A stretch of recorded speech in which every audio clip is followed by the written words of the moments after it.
To order. The main thing on the agenda tonight is the Holbrook Public Schools FY17 budget request. We do have some housekeeping things, so make sure we do those before we leave, if somebody can make sure. But at this point, I'll turn it over to School Committee Chair, Mr. George. Thank you very much, Chairman Costa, and I want to say how much it's always a pleasure to come in front of the Finance Committee. And we're here in full force as a district because we take seriously your advisory responsibilities under the statute, the general laws, and we appreciate your volunteer efforts with regard to this. In the proposed budget for the fiscal year 2017, I should like to point out the school committee goals. This is important because it's essential as a school committee that when we look at a budget, we want to see that the budget is consistent with our school committee goals. You'll find those on page 1 of the proposed budget. And if I just might run through those. Number 1 is to monitor the progress of the pre-K through 12 Massachusetts School Building Authority project to ensure that the project is designed to meet the educational program of the Holbrook Public Schools. Number 2, to develop and carry out an improved and effective communication strategy with all stakeholders to share and receive information. Number 3, to evaluate and assess the performance of the superintendent of schools. Number 4, to establish a data dashboard to enable review and tracking of salient data about school performance and progress. Number 5, to develop, adopt, and ensure implementation of a fiscally responsible public school budget that supports the district's strategic plan. Number 6 is to conduct an annual self-evaluation, and number 7 is to explore potential outside sources of funding. I'm happy to report that the proposed school budget has been found by the school committee to support the district's strategic plan. And to explain a little bit about that and more of the details of the budget itself, I'm very honored to call upon Dr. Patricia Lally, our Superintendent of Schools. Dr. Lally. Thank you, Mr. George. Thank you. Thank you for having us here tonight. It's always a pleasure. And I would like to start out by just talking about some of the accomplishments, because the funding that you provide us helps these accomplishments, helps us make these accomplishments. And if you look on page 7, you'll see the ones that I want to talk about just briefly. This year, as you know, last year we became a level 2 district, which the districts are ranked 1 through 5, and 1 is the best. And we were a level 3 for many years, and last year we went to level 2 for the whole district. So we retained that status this year. But we also had the junior senior high school becoming a level 1 school. And that so they were level 3 2 years ago, and now they're level 1. So with your support, that's what helps us accomplish these things. We've increased the enrollment of the kindergarten class, which warranted another classroom to be opened. We've added 3 different music classes to the junior senior high school. So these are elective course offerings, and we have many students who are very interested in music, drama, and the arts. And so this has been widely subscribed to.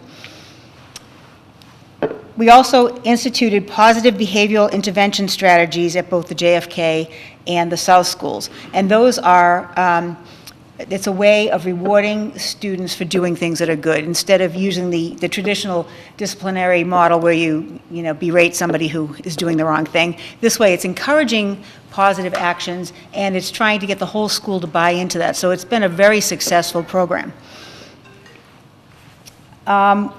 This year was a freshman football team, and with a dedicated coach was established. Also, fall cheerleading, and the squad performed at home football games. So it was very impressive when the first day that we went over to Brockton to one of our home games, and the chorus was singing, there were cheerleaders, there was a football team, and there's a feeder program. So we didn't have a very small bench this time, so we had a lot of students on the field.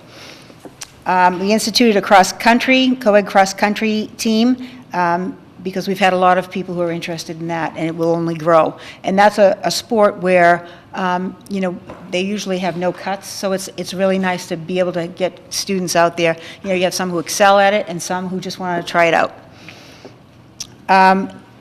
The junior senior high school was showcased at an event a couple of months ago, and we're having another one this Wednesday, so that if people are available, we'd love to have you come and join us. There's going to be a Taste of Tewksbury, so there'll be some of the local food places are going to be there. Oh, I'm sorry. Yeah, well, they used to have that event there, too.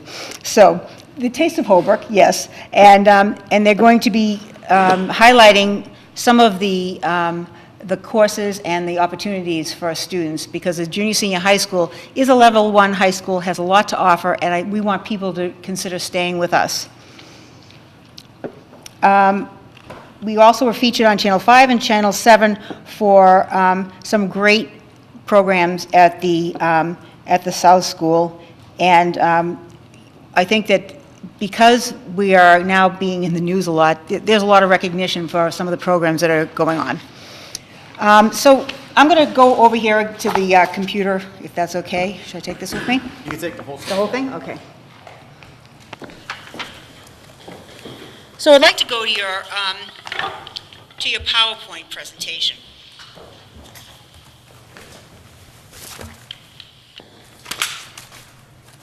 So to go along with the school committee's goals, we have the Holbrook Public Schools Strategic Plan, and they stem from the school committee goals, but also from the surveys that were done with the public, with the students, parents, and community members. So these are the core values that we're stressing, and I think they're ones that everybody can agree on. Then we have a vision statement that we are going to partner with parents and community and prepare all students to become responsible and contributing members of a diverse and 21st century global society.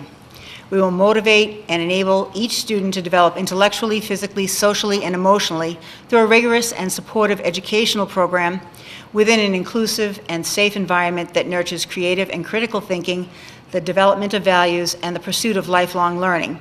So all of our proposals really stem from that mission statement or vision statement. And these are the student outcomes. We obviously want our students to be well prepared to compete with their peers for career and college opportunities. So we have all of these, and I know you have them in your booklet, so I'm not going to go through all of the strategic objectives, but they're pretty inclusive and they're pretty expansive. So we have tried to make all of them fit together so that they're complementary, and that's what this graph shows here. So we enhance student performance, provide professional development to do that, and improve student environment, provide student support. So all of those really are interconnected. This is another way of looking at it. So the relationship between the district's strategic planning and budget development process. So all of this should be flowing in the right direction, which I'm sure it will. So with this, one of our first pieces, one of the first things we would like to talk about is a school resource officer. And I know that Chief Smith will also be talking about the school resource officer, because we have talked and we are hoping that we can each fund half of this one full-time person that will be available to us. This person will go from, right now, for the next year, will go to the 3 schools, but the beauty of it is when we have the pre-K to 12 school, this person will be stationed there, will be available to all students, you know, so there won't be this going to from one school to another. So an act relative to gun violence is the governor's mandate that we get somebody in our schools that is going to help with, you know, with students and with safety. So we're looking to put this officer in for this coming year, and I know that Chief Smith will talk about that too. So our cost would be $27,000, and their cost would be $27,000. And now, do you want me to do the flipping and you want to get up there, or what do you want? You want me to do this? Sure.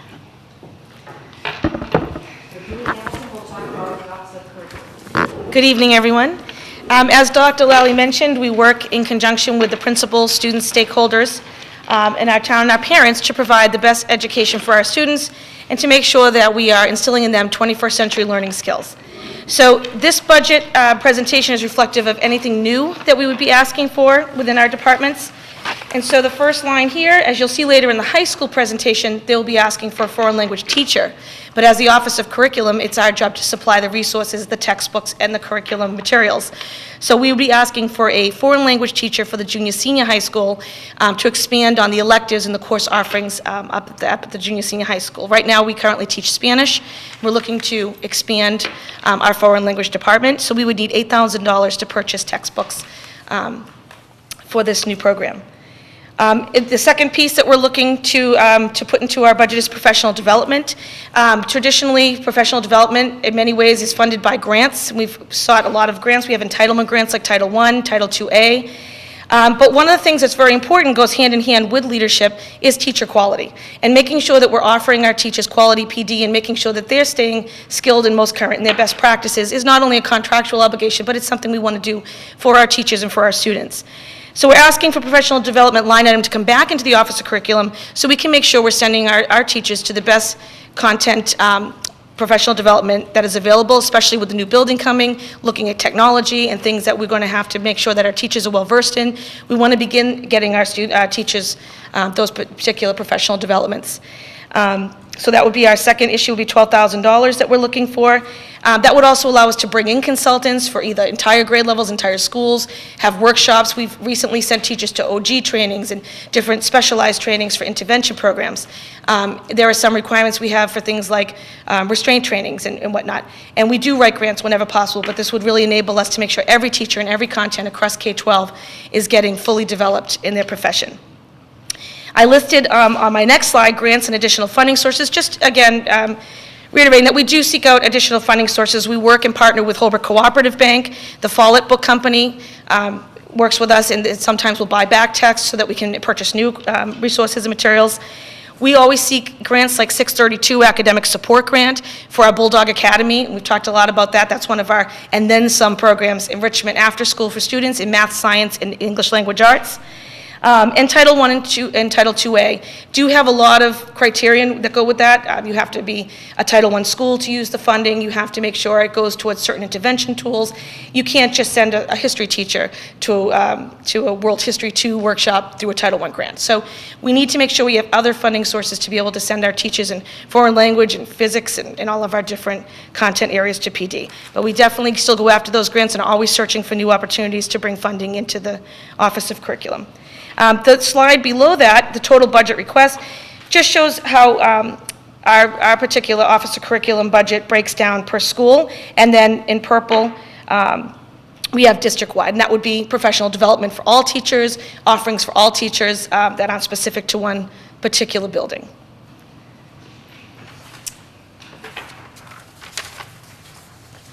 Any questions? Okay, if you have any later, I'll be right here. Thank you very much. Thank you. I'm going to do the junior, senior high school page.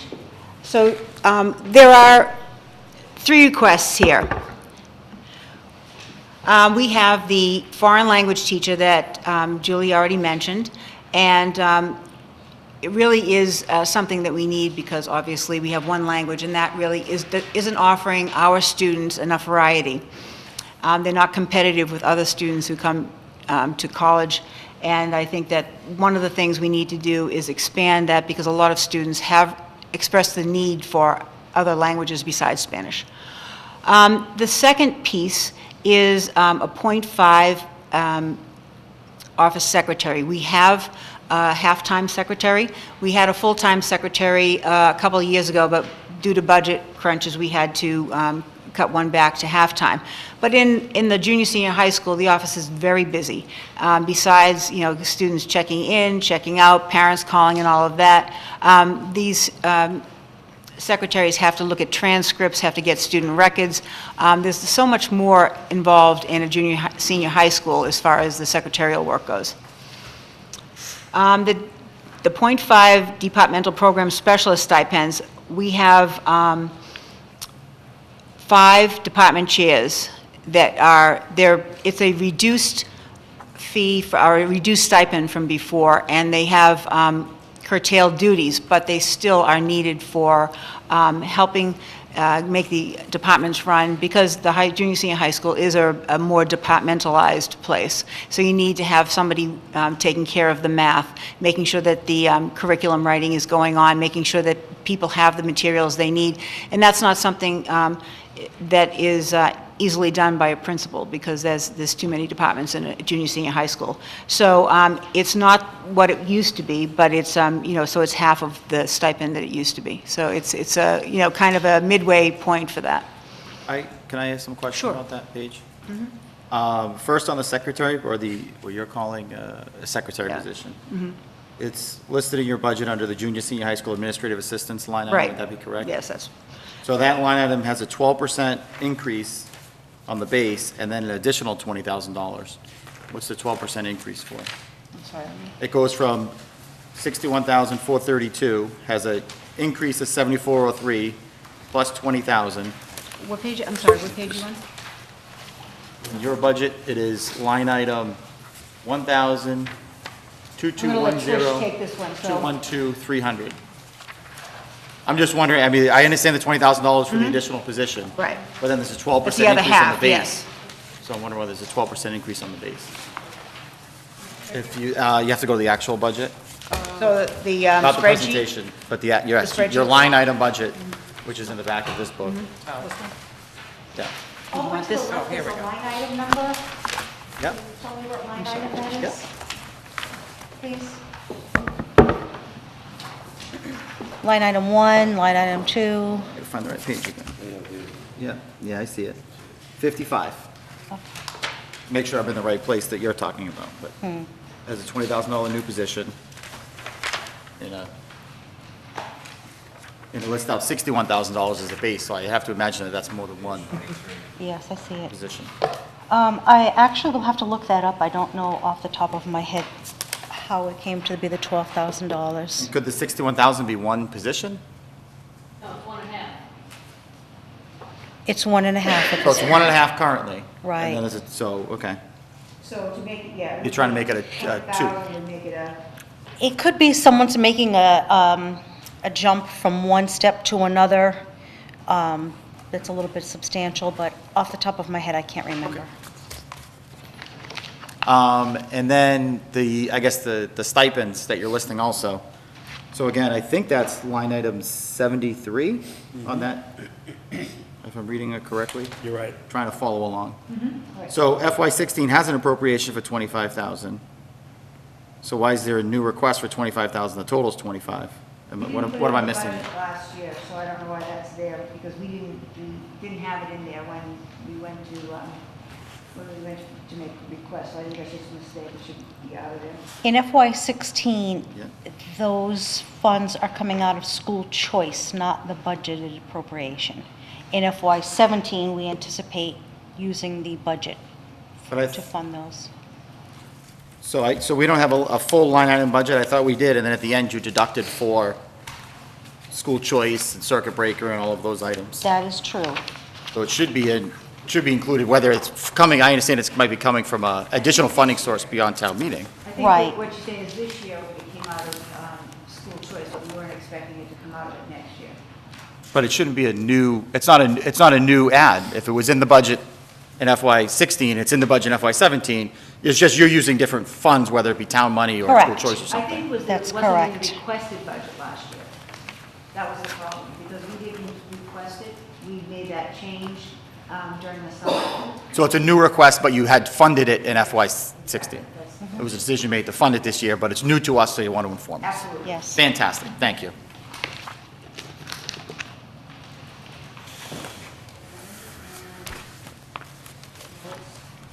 Mallory Stevens, we'll talk about the South School and the JFK, Double duty.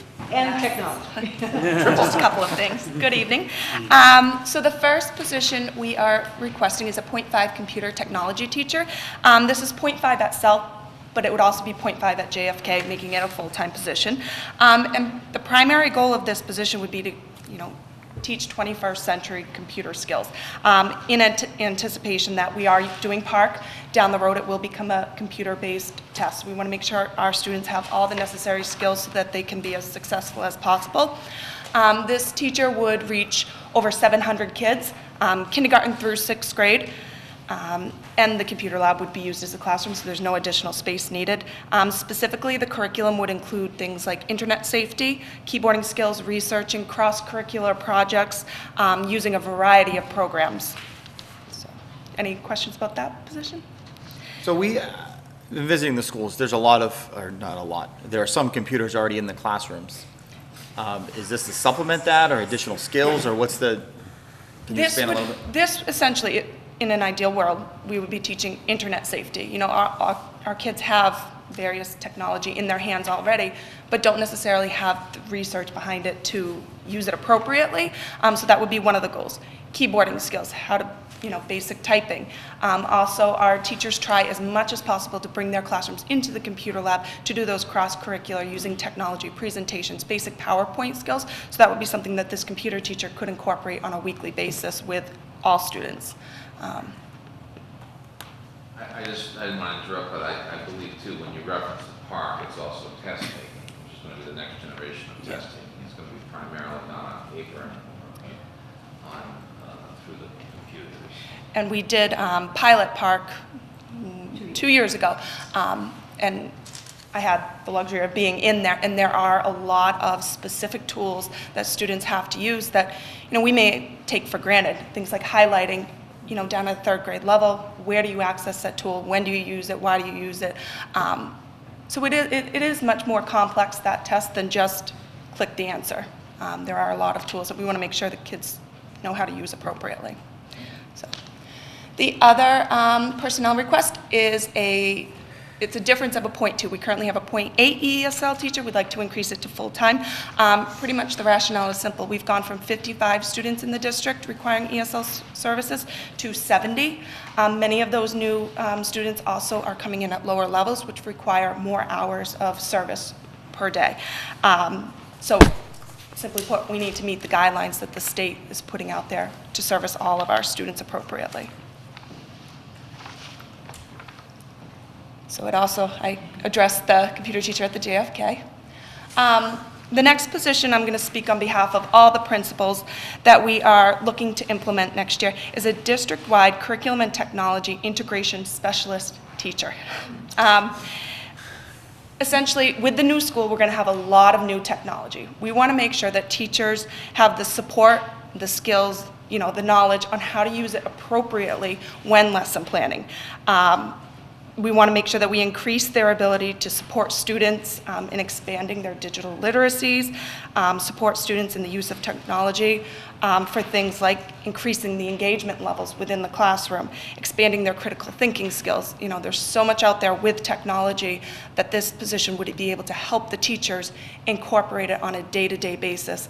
Simple thing, you know, we have at the South Schools the interactive whiteboards. They are truly interactive. They are more than just a projection board. We want to make sure that teachers have every skill out there so that they're using them to maximize, you know, what they're capable of.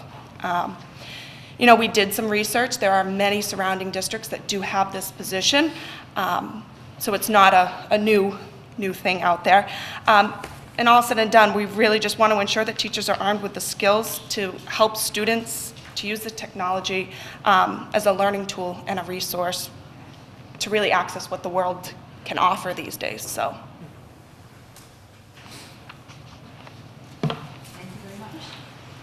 I just have a question. Oh, sorry. In terms of the technology teacher and the technology integration specialist teacher, is there any, what differentiates the two such that could you, if budget didn't allow to have both, could you get a person that could do some version of both? They are really two different positions. Okay. The computer teacher is teaching the students, which is one aspect. A district-wide curriculum technology specialist is essentially teaching the teachers how to use it to engage the students. So there is a difference. We discussed that at leadership at great length, but really when it comes down to it, our teachers need to know how to use these tools that they'll have access to in the new building. Does that answer your question? So that would need a full-time teacher to teach teachers? Is what It you're would saying? be K to 12. Yes, because it's for all the teachers that are in the whole system, and now we're going to have all this new technology. It's not something that people ever learned when they were going to teaching school, so they really don't know that. Even a computer teacher, they're teaching kids how to do things on a computer, but not necessarily all the technology that we'll have. You know, there's so much more now that's going to be in the school, and we don't want that to go to waste. We don't want to have all of this technology and say, we can't use it. We don't know how to use it. When will that teaching take place, then? Because the teachers are working. They would, Yeah, go ahead. sorry, they would go into the classroom and essentially co-teach with the teacher, help lesson plan with the teachers during their prep times. But really in other districts that it's worked, that integration specialist has gone in and pretty much co-taught the lesson. Modeled different Or- techniques. Yeah. Is this a union position or a salary position?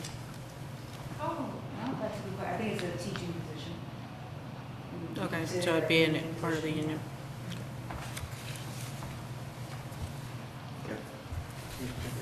Okay, so I've heard of the, of a technologist as a position in school systems. Is that sort of what this is? Are you familiar with that term used?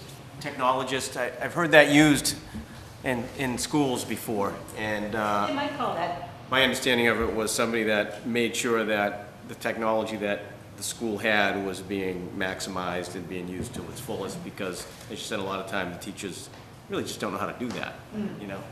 They can learn it. Sounds very similar to what we're calling it.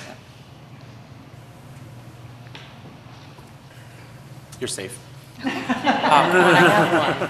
one more. I thought the pre-K was supposed to solve this problem. Good evening, everybody.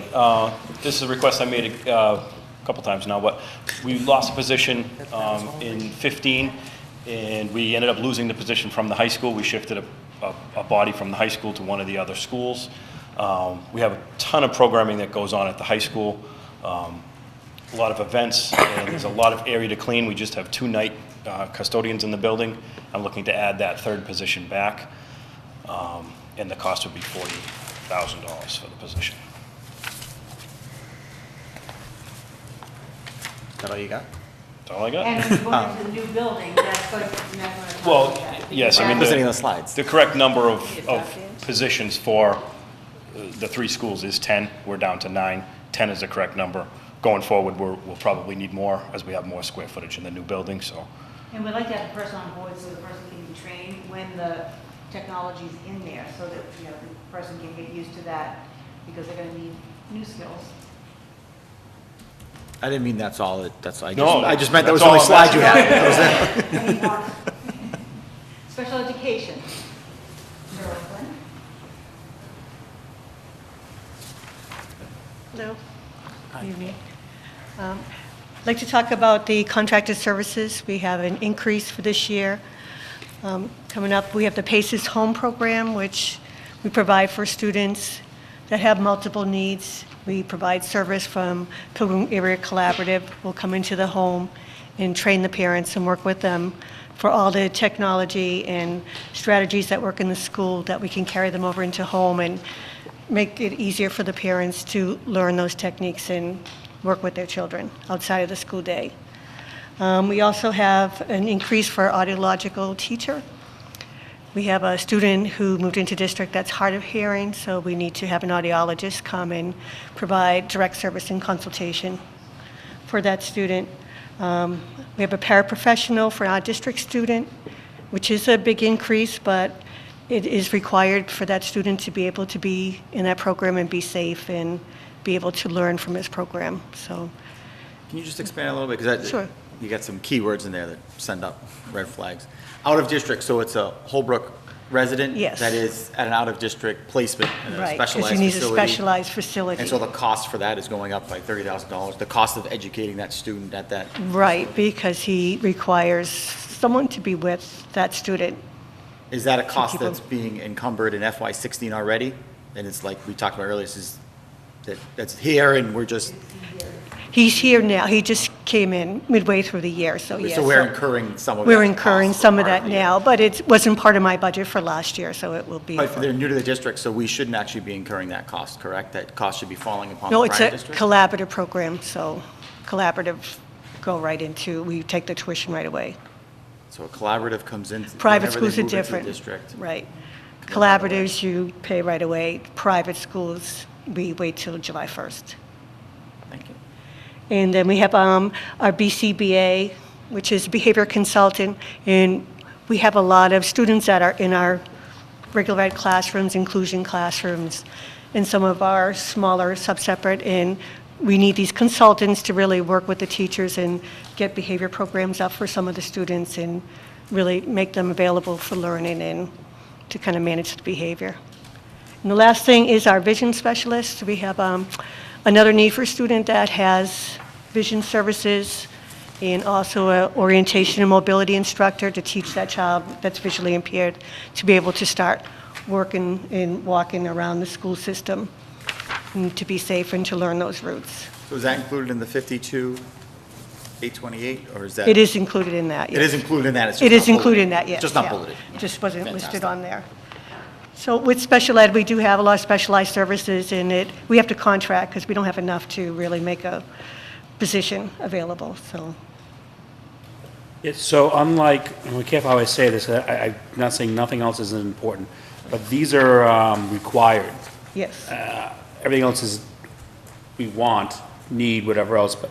These are we have- required. These are in students' These aren't new. individual- These are things you have to Right. do, no matter, this is slightly different than what You're hearing earlier. the request that came prior to you for things that we want, we need, will make the system better.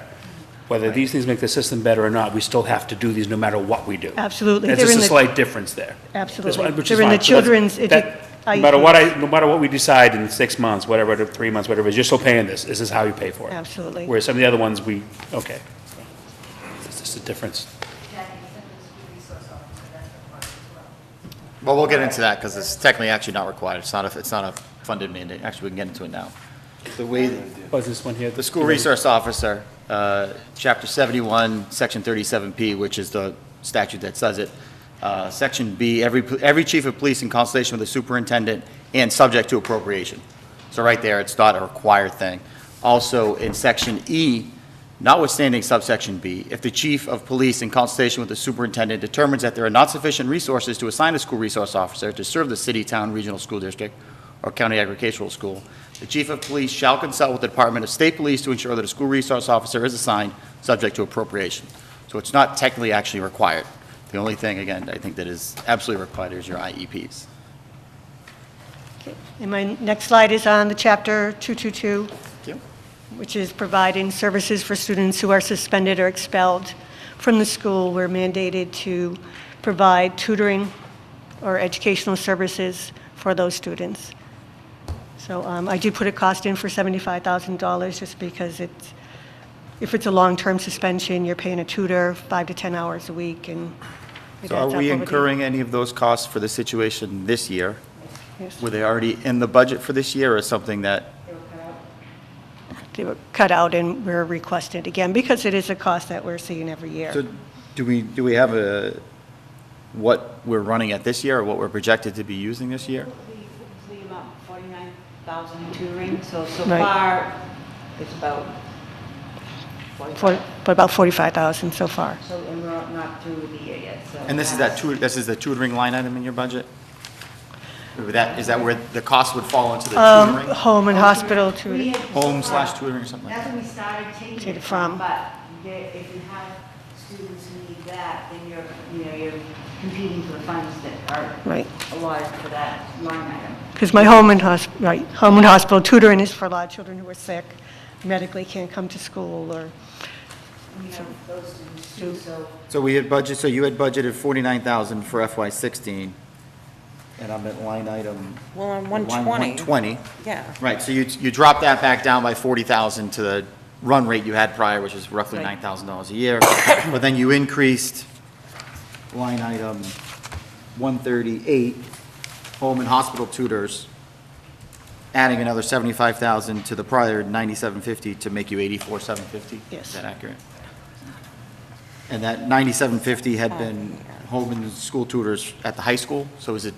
It's for the whole district. So any student who's sick that they're not able to come to school, I have to provide tutoring for them, whether through an agency or one of our teachers after school will go to the student's home. If a child's hospitalized, we have an agency that will provide education tutoring for them while they're in the hospital, so that they're, through our guidance department or school adjustment counselors will provide the work so that students can not fall behind as much as they can tolerate it. Or special ed Right. students, if they're 14 days out.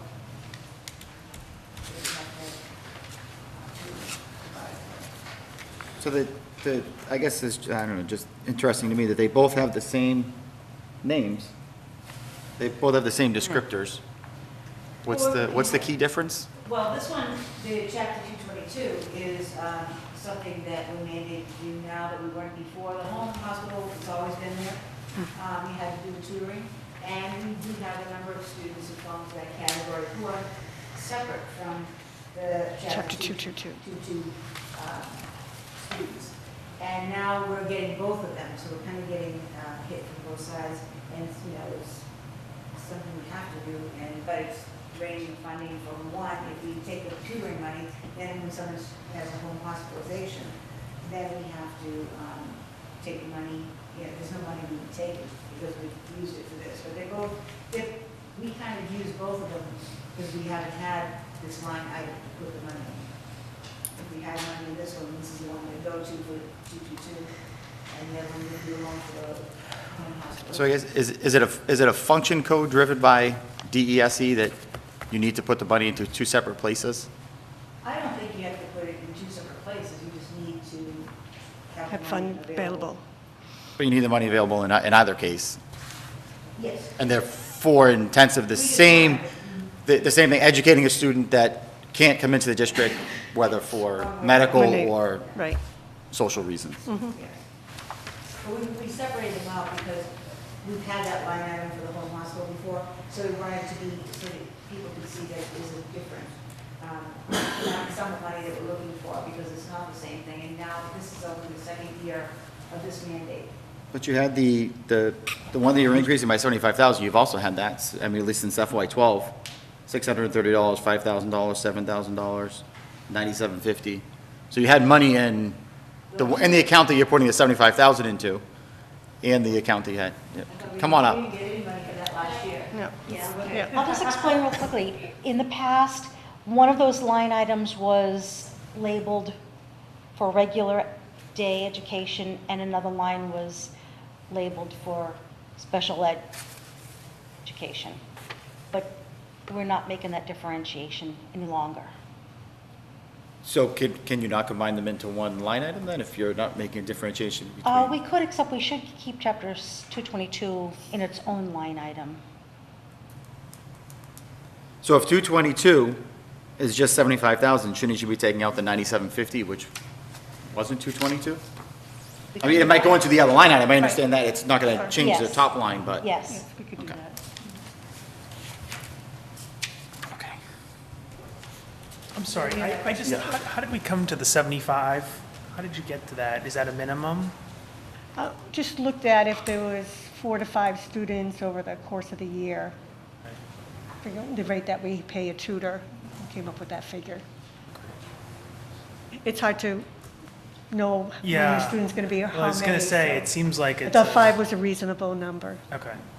You said you spent We have to 45, have sorry. tutors in different subjects, because so you have a person who really doesn't feel comfortable with math, so you do the English part, and you have to get a math tutor, so it's more. Multiple tutors. Yeah, and then it's- And you said you spent 45 now, so your guess is, you're estimating 75 would, I realize it's an estimate, Yes. 75 next year.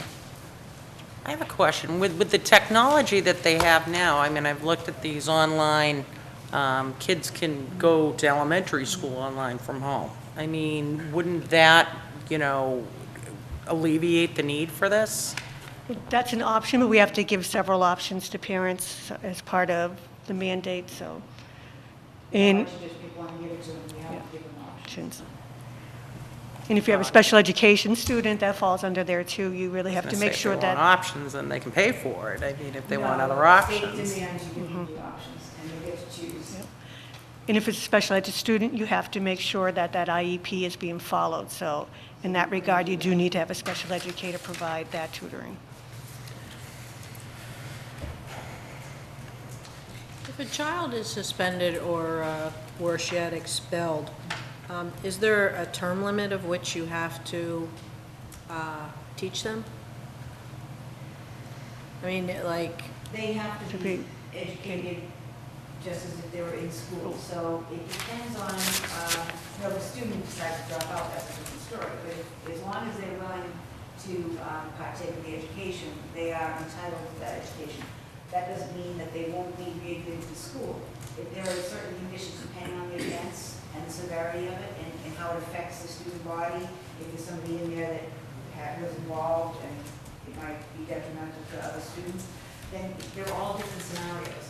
And, so that would, so they reevaluate periodically, what are the charges? Have they been dropped, have they been adjudicated? And that way, what's the threat still? So it's an ongoing process of reevaluating. So a principal can technically let the person back into the school at a certain point, but it has to be with the, evaluation of how that's going to affect the student body. So that, it's a kind of it's different for every student and it's depending on who it involves. so technically, we could be homeschooling them for 12 years. Unlikely. It's usually junior, senior high school kids who fall into this. 4 years. And, yeah, but they're not usually out for, we've had some, Oh, okay. and so far, and they've come back. So That's good to hear. Yeah, and so it's kind of a nice thing where they usually get over whatever it was, and then they're back into the school the next year, and then they continue on with their education. In the past, when you'd expel somebody, they'd be out of school for good, and they never, so then how likely is it they're going to get a good job, they're going to, even get that GED or whatever. So Right. this, I think, has been, even though it's costly, Right. not so costly But I to think- society. Yeah. Right. And we found when they come back to school, at least their workload is up to par and they're able to get back into the grade that they should be. Thanks. Anything else? Do you have any other questions? Thank you. And, all the rest of the slides. Okay, so these are the areas of the budget that I had helped the department heads or the principals put together. You can see there's quite a few different areas that we have to maintain. Okay, this year we are ending our contract with First Student on June 30th. So we'll be going out to bid soon for regular bus transportation, and I just estimated an increase of approximately $25,000. Once the bids come in, we'll have a better idea. I don't think the price will be any lower than it was, but so I estimated that increase of $25,000. Cheryl had given me a cost for the increase in special ed transportation of $76,000. So I got a couple questions there. When do we anticipate opening bids or sending it out for bid and having that information March. back? Should be March. We'll have it, will the bid's back in March, so we'll be making a decision then, or? Between March and April. Okay. Because that'd be nice to have a firm number for Sure. April.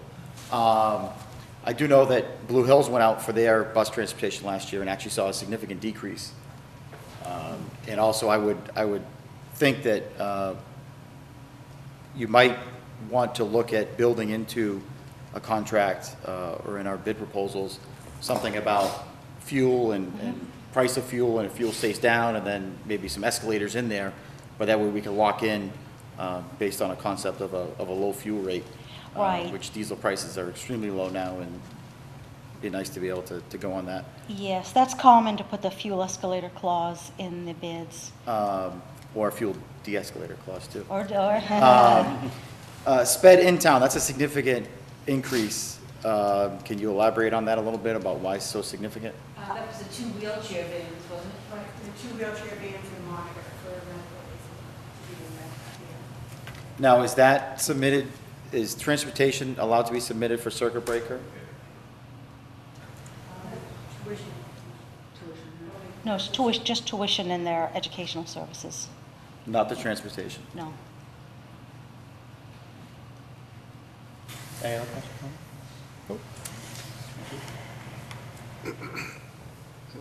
Okay, we had a few more small increases. School committee supplies of $250, district-wide dues, an increase of $3,000. Business office contracted services, which are our copiers, $496. The technology integration specialist, Mallory had already spoken to you about, as well as these positions under the high school. And the South School, Mallory had discussed, and the JFK salary, Mallory had discussed. The special ed contracted services, that was what Cheryl had gone over. Maintenance, Mike had gone over the custodial position. We look for about $5,000 in furniture replacements each year. Each year, there's a number of chairs, desks, things like that, that are ruined or past their life expectancy and need replacement. Or in the case of this year, we had an increased population in kindergarten, so we had to purchase smaller desks and chairs for their size. And so we anticipate needing about $5,000 for new equipment next year. And then for fuel and utilities, we just took an average over the last few years and estimated an increase of about $10,000. And again, that depends on the weather and Mother Nature and all that. Safety and security, Patty had discussed the school resource officer. The ALICE training is for all of the teachers, I believe. ALICE stands for Alert, Lockdown, Inform, Counter, and Evacuate. So it's a crisis protocol that we'd like to get our staff trained in. The salary changes, I had moved everybody up to their step and column of where we expect them to be next year, and those increases come to $438,000. That includes cost of living. So there's a cost of living increase in there's a cost of living increase in the teacher's contract for effective September 1st, 2016? I estimated a cost of living increase. But why? There's a contract in place with a 0% increase. The contract expires this year.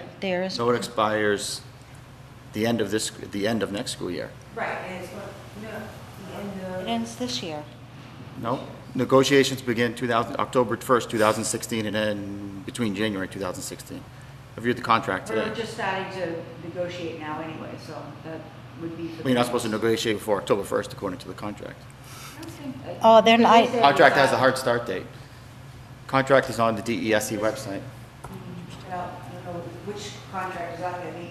2014 to 2017, the school teacher contract, which obviously includes all your nurses, you know who includes. Let me check though, because I'm not sure that that's accurate. Because I Well, think it's, I reviewed it today. There's actual, do we have it here? I can pull it up for you right online. No, not the one on, that's what I'm saying, Mike, I don't know if that was the one that was, I don't know who uploaded that. It was updated to DESE website, so I imagine that it's the most accurate contract. That should be in the Dropbox. Okay.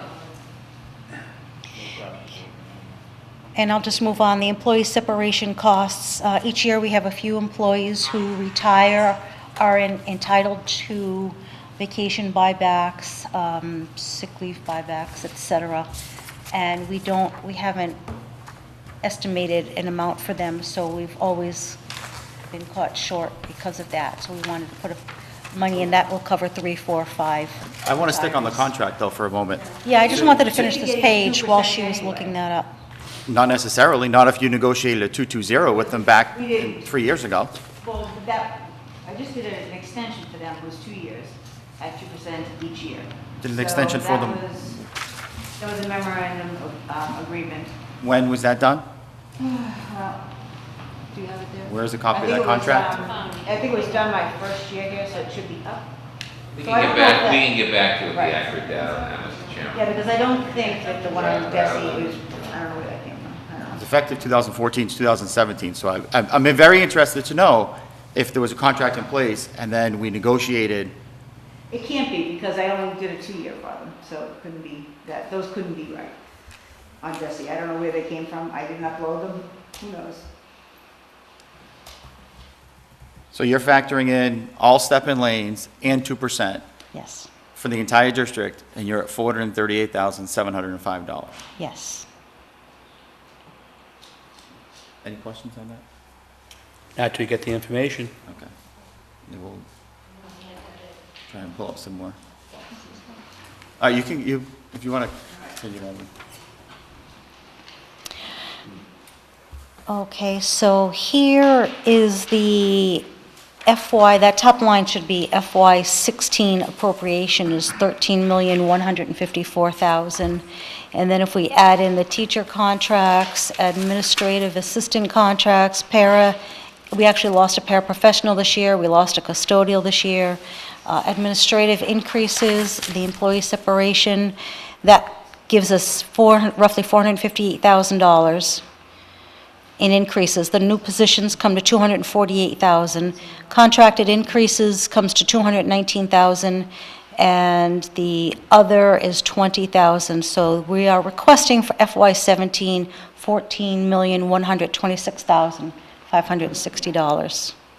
What's the difference between contracted increases of 219 and the 454? Like, who's the 219 if it's not in the 454? That was the special ed piece, I believe. Yeah, mostly the special ed. Okay, so it's not personnel contract? No. Contracts for the, we talked about earlier, okay. That's correct. Required because of whatever Right. situation is going on in the school system? Yes. Okay. Kevin, we have the memorandum of agreement goes till this June. Very interesting. Why, we have two different, can you have the,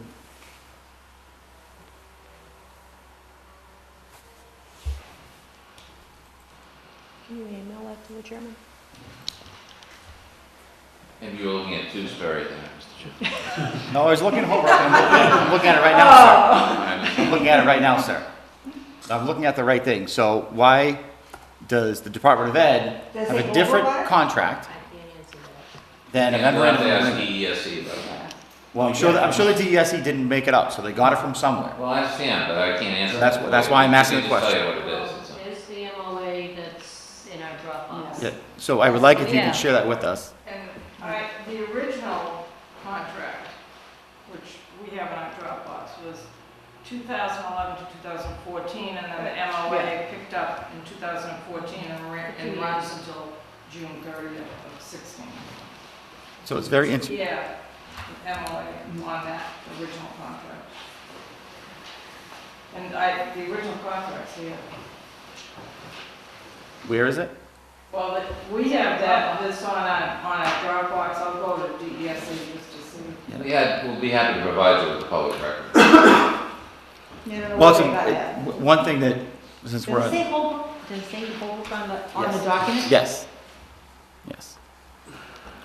Or do they just upload into the wrong? The Holbrook Education Association and the Holbrook School Committee. So, I mean, again, it's been on educatorcontracts.doemass.org, and then It's in they the have, drop down from the. and then you have all the towns They're all there, you in click on the there. town, they're all in there now. I don't know where they got it. It's though. good That's the transparency of problem. information, which is good. Mhm. Since we're on contracts for the moment, there's a statute from the Education Reform Act that is supposed to, I'd like to read actual statutes instead of trying to remember them. Chapter 150E, Section 1, definitions,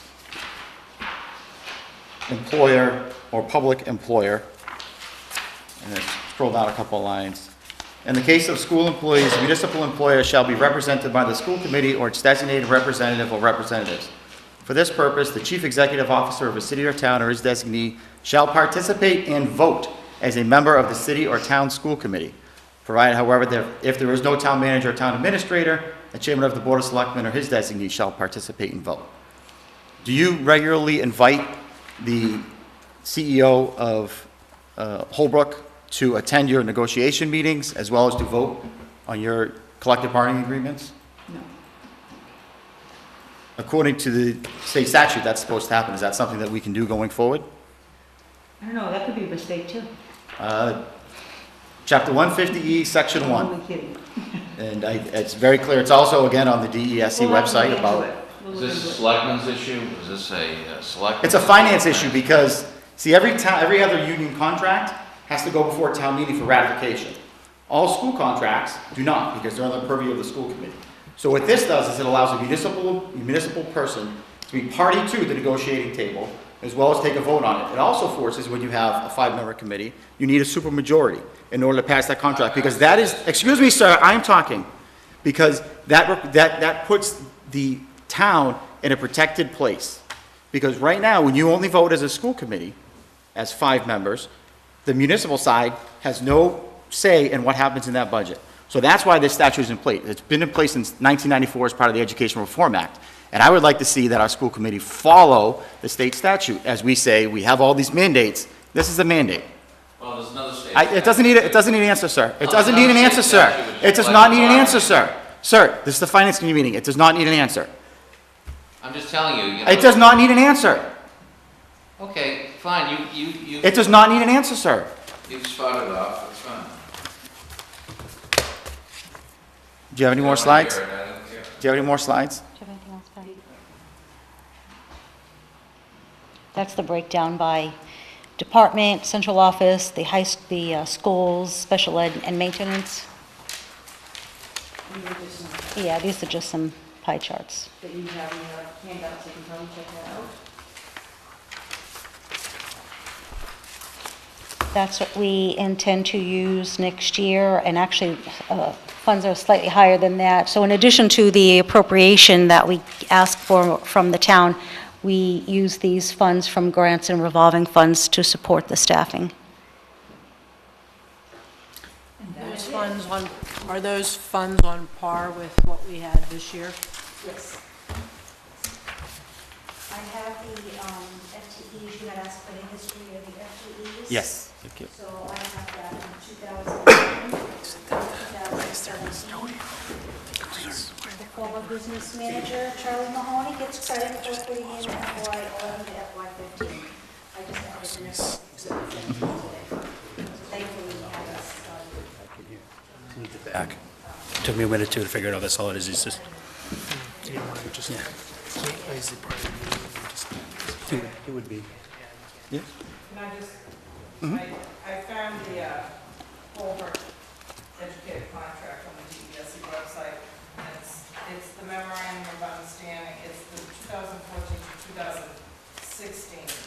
It ends August 31st, 2016.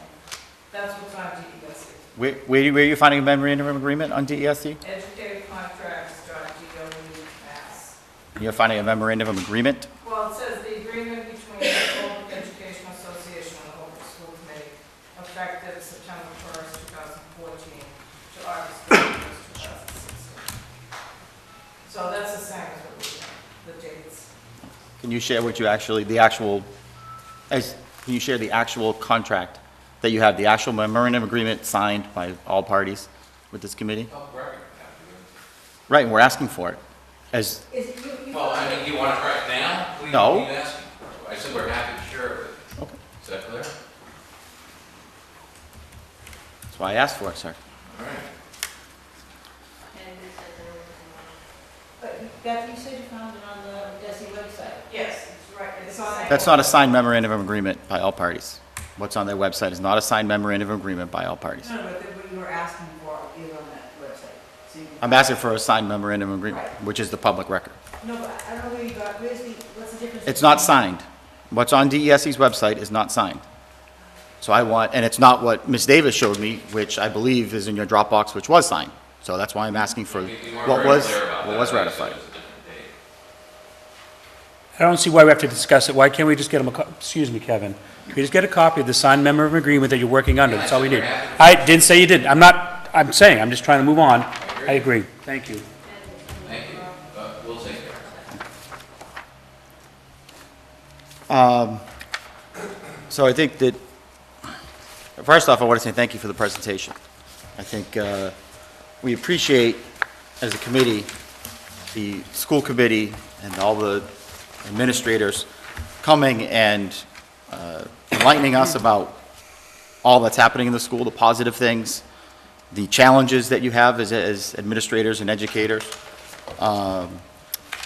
It's informative for us.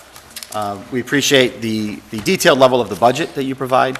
It helps us to understand where the tax dollars are going. Unfortunately, as has been the case for several years, the tax dollars aren't as robust as one would like that can be provided for the schools, and that's a challenge that we've had for, well, I've been on this committee for 10 years, and every year I've been on this committee, it's been a challenge, and probably long before I've been on this committee. One of the interesting things to note, I think, from last year when you guys came to us and made a presentation, your enrollment figures for your foundation budget were down from the prior year pretty significantly, and which caused, unfortunately, us to not get as much state funding or state aid as we would have liked. And we were told at that meeting last year that it was a temporary thing, and really it was a dating thing with the October 1st numbers, and our population, our enrollment numbers were going up, and you had seen increases last year, so that we could anticipate that lower number was sort of an anomaly. Unfortunately, when Chapter 70 foundation formula came out this year, Holbrook's enrollment went up by 3 students over last year's enrollment. So we didn't see a large spike in enrollment across the district. Now, of course, you have shifting levels with grades and whatnot. But that non-increase, I think we need to look at what we are actually funding in terms of number of positions. It's difficult in a school district, it's difficult in a town of our size where you have sort of a fixed level of costs. You need superintendent, you need principals, you need assistant principals, you need guidance and facilities director. Those are fixed costs at the top that remain constant whether you have 1,100 kids, 1,200 kids, 1,300 kids, 1,400 kids. Maybe then you start getting higher than that, and then you have to start augmenting things like that. But basically, a business manager, all of those remain constant. And so when we have a lower number of pupils, it becomes difficult because you need that top level. You need the educators in the classroom, the teachers doing the work on a day-to-day basis with the students.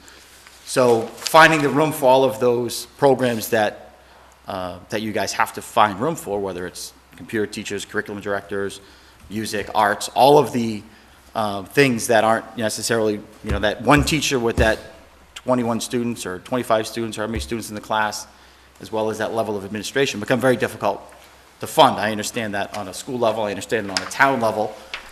We have the similar challenges when we look at the municipal side of how do you, fund those things that are really improve quality of life, improve the education of the students, the well-roundedness of it, whether it's a student or a town.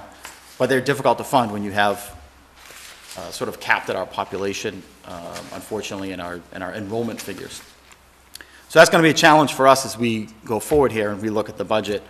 One thing, at this point, based on the budgets that have been requested, based on, and we got good news today from our Blue Hills budget, which we had sort of hoped we were going to get, and that their increase for Holbrook is right at 1% or less than 1% in their assessment to Holbrook, which is very good, which means when you look at the education pie, a little bit more can be shifted there from, what would have maybe gone to a Blue Hills increase. But assuming that, when our free cash came in at a decent number, so we'll be able to fund, in theory, according to our policy, our prior year deficits of snow and ice, which was $257,000 from last year's snow and ice that we would have had to that's the first thing you have to pay this year is your prior year deficit. So by having some free cash, we're able to pay that, so it frees up $250,000 that we can then put into the overall budget or available revenues. But that puts us, we're still at $880,000 deficit between what's going to be available and what's been requested by all of the departments. Some significant cost drivers on the municipal side are health insurance, significant retirement, double-digit increases again. So those are significant drivers on what's available on the municipal side. Municipal, when you look at the beginning number, you get probably $800,000 that is available in new money that could be appropriated, but half of that is taken up, or close to half of it, round numbering things, is taken up by health insurance, retirement, those mandatory fixed costs that, although they're on the municipal side and on the school side, obviously, school employees partake in those programs as well as municipal, and just the overall running of the town, if you will, which only leaves us with, roughly $400,000 increases over last year, which is right around 2% actually, it's tough for us this year. Partly our state aid, Chapter 70, because of how the formula works, the actual required spending for the town of Holbrook actually went down. I'm not suggesting that we put it down, but that's just the way the formula works. So even though we get more state aid, it kind of ends up canceling itself out. And again, these formulas get very intricate. But so it's gonna put us in a tough position. Personally, I think that this committee's discussion, that we should ask the schools to, or at least inform them that they should probably look at a priority list from a reduced funding that at a closer number to a 2% overall increase in their budget, and plan sort of in that direction. And then, as we know in this committee, it's always easier to say, hey, we're getting more money than X, rather than waiting till, the end and then saying, oh, we only got Y, now we have to go Y minus. And I know that that's not something that the school committee and the administration wants to hear. And I know we're having the same conversation on the municipal side. So I know that it's not a focus of mine to say, change the pie drastically in how sort of funding is funded to all the different departments in town. But there are required asks on municipal side, just like there are on your side in terms of things that have to happen, mandates, if you will, whether unfunded or actual mandates or good things to do, right things to do, things that you need to do. So it's going to be a process, but from my standpoint, looking at the numbers, that would be something that I would advise you. I'm not saying that that's what we're giving you. I'm not saying that that's our recommendation at this point, but I'm trying to give you some direction so that you can take it back and work over the next, period of time to kind of start working and understanding that that's a difficulty and that might be something a direction that we end up having to go in. I just want to say that I appreciate you commenting on that, and if I could just expound on what you're saying, it goes without saying, whatever the percentage will be, and I do agree with you, it's premature to put an arbitrary percentage on it at this point. Obviously, there'll be a prioritization, which makes a lot of sense. I will say, obviously, one of the challenges is that fiscal responsibility is not necessarily fiscal austerity.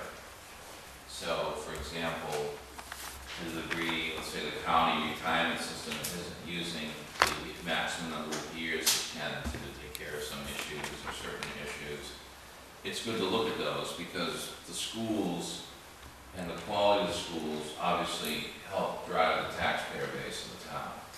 So, it's one town budget, the way I look at it.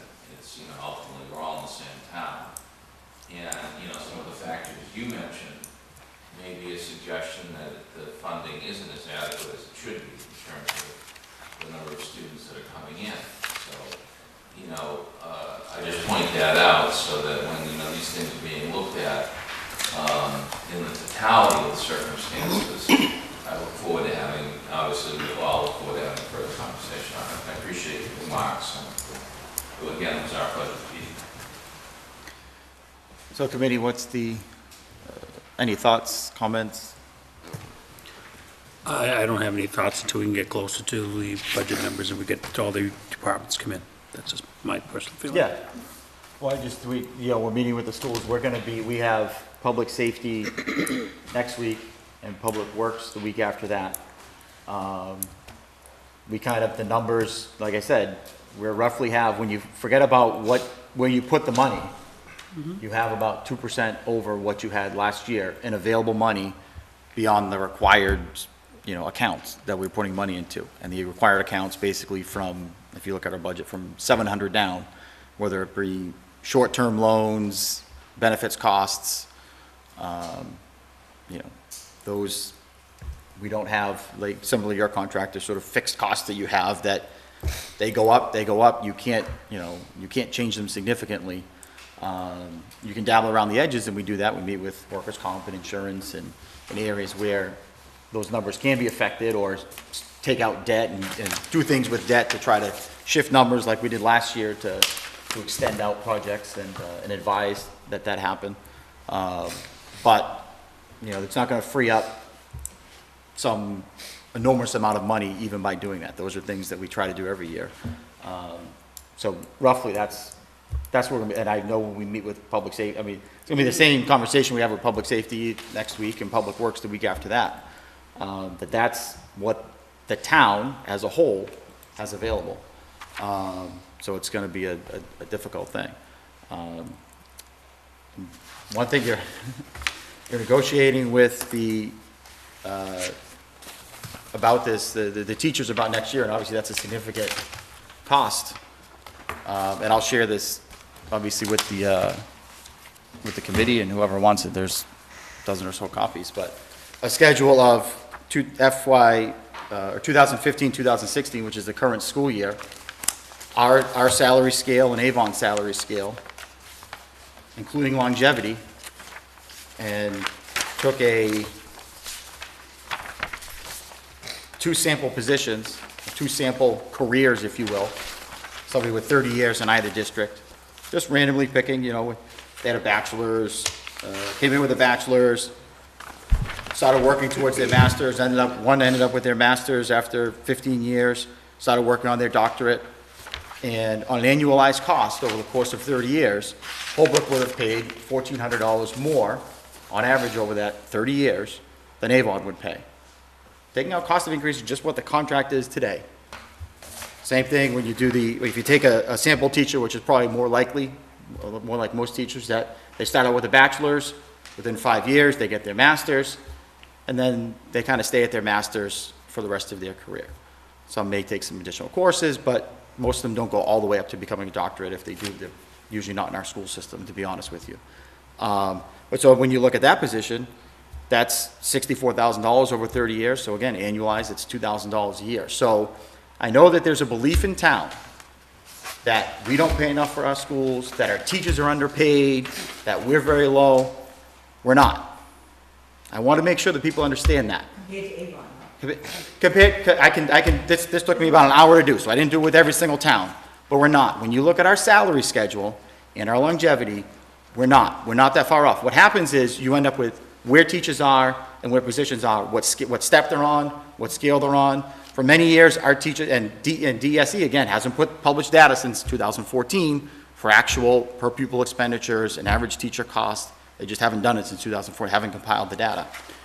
I would like you to do it then, if you don't mind doing it for another type of towns or something. I'm not saying you're wrong, because I do think that... Whatever town you want. I'll think of when I'll send you a note, but I'm just saying, yeah, I mean... I'm not saying you're wrong, just because... Pick a like school. The reason I pick Avon, is they're next door neighbors. Right. Okay? Their contract was online, so it was easy to look at. Oh, yeah. Their contract also ran at the same time period. I looked at Abington. Their contract, they don't have one online for 2015, 2016 with a salary schedule, so I couldn't use them. So you need somebody and you also want somebody, we're always told, you need somebody that's in the same metropolitan area. I couldn't go on DSE's. That compares salaries. Right, but what you're comparing is your actual teachers in your district at that moment in time. Right. Okay? So and what we've been told is, we end up right now, we have a lot of our teachers are at the younger or lower end of the scale. Okay, so they're maybe either bachelors, they're working towards their masters, which they have to do within 5 years. So the fact you have bachelors, and our bachelors might be lower than somebody else's at step 15, doesn't really matter because they're not going to be there at step 15. They're going to be over in the master's column. So where are you in the master's column? Where are you when you max out? Now they can do that, or they can get go to one of those programs. Right, so there's, I understand that, but what I'm saying is that when you look at your actual schedule to somebody else's actual schedule, you can get lost in the average of an average of an average, okay? These are the hard numbers. So all I'm saying is that for the general public, I'm not saying that they don't deserve it, I'm not saying you're not doing something right, I'm not saying that, but when you look at it and people say that we don't pay our teachers enough, they're at the low end of the scale, we're not investing enough in our education, which I know is something that I heard last week in the survey, that people believe that we're not investing enough. Based on the numbers, based on the actual data, comparing us to other towns, comparing us to our actual schedules, we do. I want to make sure, because that's a good thing. It's a good thing. Because I think that is misleading. No, it's... Well, no, I'd like to speak on this. I might. No, I'm not done, and I didn't ask you to speak, sir. I'm not done, I didn't ask you to speak, sir. Please. Well, So, let me just say this to you. excuse me, sir. Last week I was at a school committee meeting. I tried to ask a question. You would not allow me to speak. You said it is a public meeting, but I am not required to allow you to speak. Right, but unlike that, this is a hearing. No, it's not a hearing. No, it is not a hearing, sir. Well, This is a public, your presentation is ended, sir. Well, I don't think Your you have. presentation is ended, All right, sir. if you want to take that position, fine. Yes, I won't say a word. Please continue. Good. So, when you actually look at what we pay for our teachers, we're not. When you actually look at our benefits, what we pay for our teachers are there's no municipality in the state that I can find that pays more than 90% for health insurance. There's a few that do pay 90%, like us, but a lot pay less. And that is a significant benefit to the employees, to the tune of $1,800 a year when you at each 10%. I agree. So that needs to be, so that's a reason why you want municipal side involved in contract negotiations, because they understand that part of the puzzle that says there's a municipal cost, what is it, what are we on par with? We had an issue a couple years ago with fire when we went to fire arbitration, and one of the issues that were brought up by the arbitrator was the schools gave this percent to their teachers. The municipal side gave this percent to the police. So the fire should be roughly in the same ballpark. So the fact that a contract is on the school side has an impact on the municipal side. Okay, and that's why, and that's what I'm saying. We have the same conversations with municipal side, with the town administrator and the board of selectmen. As you go into these contract negotiations, these are things that we see, and we're just saying, hey, think about them. You're in the room. You guys have to make the hard decisions when it comes to negotiating. But we see the numbers and how the results of some of that. So we're just giving you a different perspective. These are some of the things that we see, and I'm more than willing to whatever town, as long as they have the equivalent data. So, like I said, I couldn't do Abington. No, that's fine. In the same I'll look. metropolitan, because our salaries that we have to pay our teachers in Holbrook is going to be very different than what you have to spend to a teacher in Central Mass or Western Mass, maybe, because there's different cost of living. There's all other issues involved in that. And when you go to Destiny's website and you find a similar school, there's not similar schools necessarily that are within Norfolk County or things like that. So you got to find that balance. I agree with your thing, whatever else. I think I was always going to want to say was if someone was to question, well, you did one town, let's give them, to further prove, that's all I'm trying to say, to further prove your point, because I do think we do pay on par, because I haven't done any type of analysis, so. I mean, I know what I'm saying, I don't think you're complaining about it. I'm just trying to dispel a sentiment that's out there in the town. It was in a survey that was done that was presented last week by the school committee. Well, that went to the public, and there was, I forget the exact number, but over 50% said we don't fund our schools enough. Well, that's the old, and it's not just with the schools, that's the old municipal versus non-municipal private, that municipal don't get paid as much, having been in 9 years, and that's not necessarily true anymore. I remember someone was on this committee before, which they won't mention, said, that's not really true anymore. I'm not saying that, again, it's not because they don't deserve it, they don't deserve more, whatever, they all deserve whatever they can get paid, like we all do, but there's not a big disparity anymore between public employees and private employees as much as there used to be. That's just my feeling on the matter. So I agree with you. And again, I'm not saying they don't deserve it. I'm definitely not saying they get, and I don't think you are either, and if I quote you, I'm wrong, cut me off. We're not saying you get paid too much.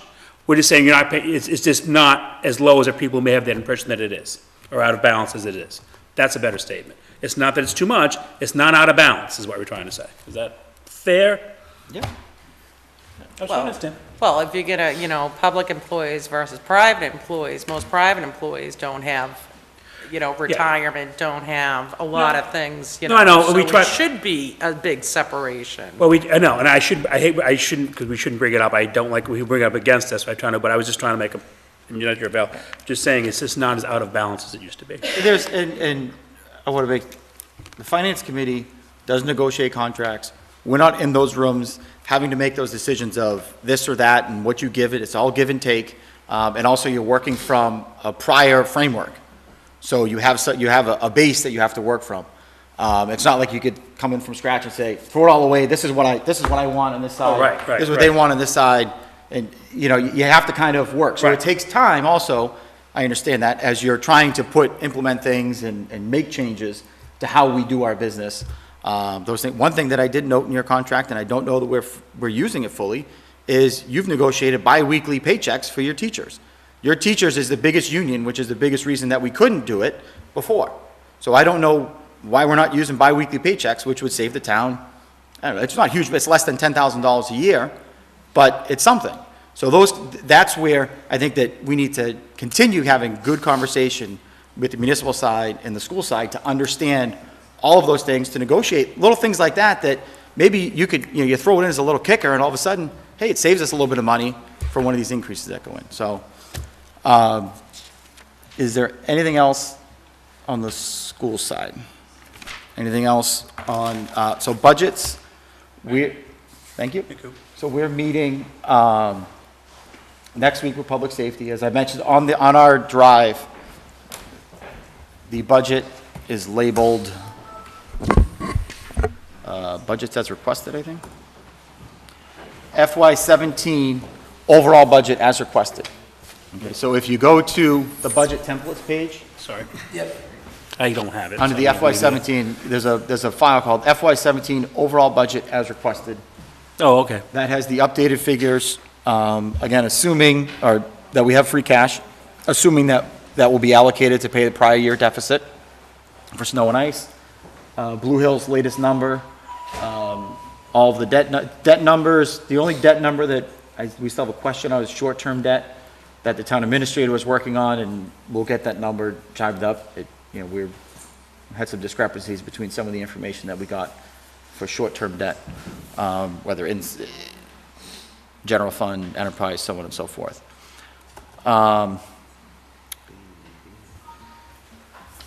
Anything on our... I'm going to ask about, just very quick, so in that template, which is the one you always use, but Yep. you said you do have the finance and the free cash incorporated into that, or you don't? So it has the prior year deficit being paid. Being paid. That's all that's being used from free Yeah. cash at this point. So did I send out the email about free cash? I Where it didn't was? see it. Okay. You did. So free cash was That's a good certified. thing. That sounds, I mean. That's a very good thing. Very good thing. Because That's if we have $400,000, round number again, Yeah. that's available for discretionary departments, schools, police, fire, the non-mandatory stuff at the bottom. If you had to take $250,000 out of that. Right. It'd be, now you've only got 150, which is unbelievably ridiculous small amount of money, Okay. based on what we have to deal with. I'm trying to find this free cash number, and you sent it under my regular email, didn't you? I think. We'll send it later, Kevin. I'm not going to discuss it. Well, I just wanted I want to give you. Is it like do you have 7 or the 8 number? million? Yes. Yes. She didn't hear me. I says like $7 million in free cash this year? No, 7 million? No, no. You said yes, and she's I like, thought you sure. said 700 or 800, I'm sorry. It was,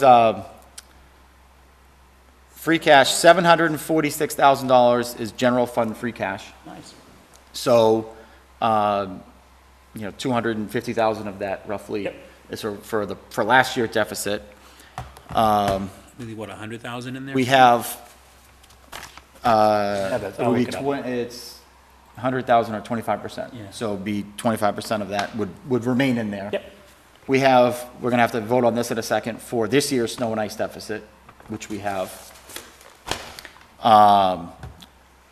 And we have to, I think it's $30,000 right now is his deficit. 30,000 right now for snow and ice, is that what I heard? Okay. So that'd be another 30,000 that would come out of that free cash. And then another thing that I wanted this committee to start thinking about, there are some other towns, and I don't know if maybe something we should look at, having a stabilization fund for circuit breaker.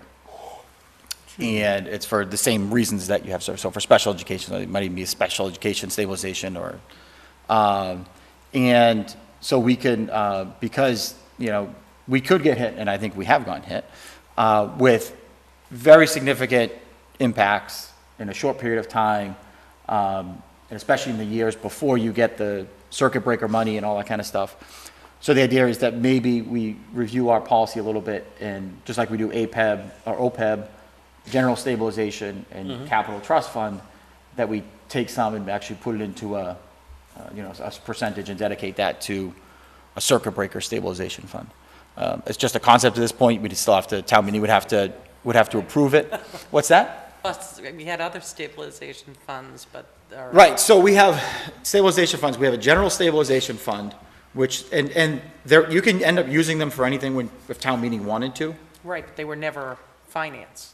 Well, no, we started 8 years ago to put a policy in place to fund our general stabilization. We got from, it was close to 0% of the budget to now it's over 5% of the budget. As well as we started putting money into our capital stabilization fund and putting into the OPEB trust fund, which isn't a stabilization, that is something different. The other post-employment benefits, so that's really the long-term health insurance. But so once we got our general stabilization up over 5%, we reviewed our policy and tried to put a little bit more into capital, and a little bit less into the savings bank, a little more into our capital. I'm just throwing it out there. That's something we might want to start thinking about and researching or doing our due diligence on, that if that's something we want to request for town meeting to create the stabilization fund and then have a funding mechanism. Our funding mechanism for all of these has been free cash. So the rollover from the prior year, first thing is we pay our prior year deficits. Well, first thing is we keep a certain amount in there so that you can always have a positive. Right. Because if you have a negative, then you have to raise that and it's even worse on the budget. So we try to keep some into the free cash, and then what's left over, you say, take a portion of it and put it into prior year deficit. Once you pay your prior year deficits, then you have a balance left over. Now you put that into all these little accounts. And so that's another specific reason maybe that we want to create a stabilization fund, to help even out some of those years when you have hits on a small school system like ours, which can be very significant. I think our same policies would enact in terms of not using more than 1/3 of that fund in any one year to try to, you don't want to just deplete it right away. And it's really there as just an extreme cushion insurance line item. All right, so we do have to vote this tonight, so there will be a motion, hopefully. We have to vote to adopt the Mass General Law, Chapter 44, Section 31D, which is to allow the Public Works to deficit spend in the snow and ice line item. Typically, when we approve this, we like to put a dollar amount on it so that the Public Works will have to come back to us when they hit that amount to ask us again. So I'd recommend up to $100,000. So to adopt provisions of Mass General Law, Chapter 44, Section 31D, up to $100,000 of deficit spending for snow and ice. So moved. Second. Any more discussion? All those in favor? So that's unanimous. And you can have that. So you can. Thank you. I was going to say I was trying to get the law. Just a couple of other housekeeping things. We received a notice, I received a notice that on March 9th, the Norfolk County Agricultural School will be holding its regular Board of Trustees meeting at 6 o'clock in their cafeteria. And one of the agenda items is a discussion and vote to set the 16-17 tuition rates for the in-county towns as well as out-of-district tuition. The meeting is open and the public is welcome. We have The town is still in litigation with Norfolk Aggie about the language of the statutes that may or may not, according to our interpretation as a town, that does not require us to pay an in-county district tuition. As we know, last year, we funded it under protest so that our students could attend, but this litigation is still ongoing. In our budget at this moment, we do have $40,000 as a line item in there, I think with the intent that we would at least encumber the money, so that if we in the future do have to pay it, we would have the money set aside already. But right now, I think it's a little bit over $100,000 that they believe that we still owe them for prior years. As I said, we're in litigation that we don't think we do. And then there's this, pending for next year. So there is this meeting. I might try to attend it. Anybody else can try to attend it. Anybody in the public can try to attend it. Our students do go here. It's another fine institution that educates our students in a specific course of study. So just let the committee know that. Did you have something? Yeah, just a question on that. So would that, under the policy for free cash, would that be a prior year deficit? We'd have to Yeah. vote on it. Yeah, well, yeah, we'd have to vote on it, but it is a prior year deficit, because it's gonna be a 9/10 vote at town meeting, so under whether or not we recommend paying it is a separate issue, but in terms of our policy of a prior year deficit, my interpretation is a prior year deficit, and I think since it requires a 9/10 vote at town meeting, it would be a prior year Well, deficit. unless it's a settlement, it wouldn't require the 9/10, if it's a legal settlement. Lots of questions. Yeah. No See answers. where it goes. Yeah. Does anybody need a refresher on what the issue is? No. No? I don't. Okay. Seeing nobody ask for a refresher, I'll leave it alone.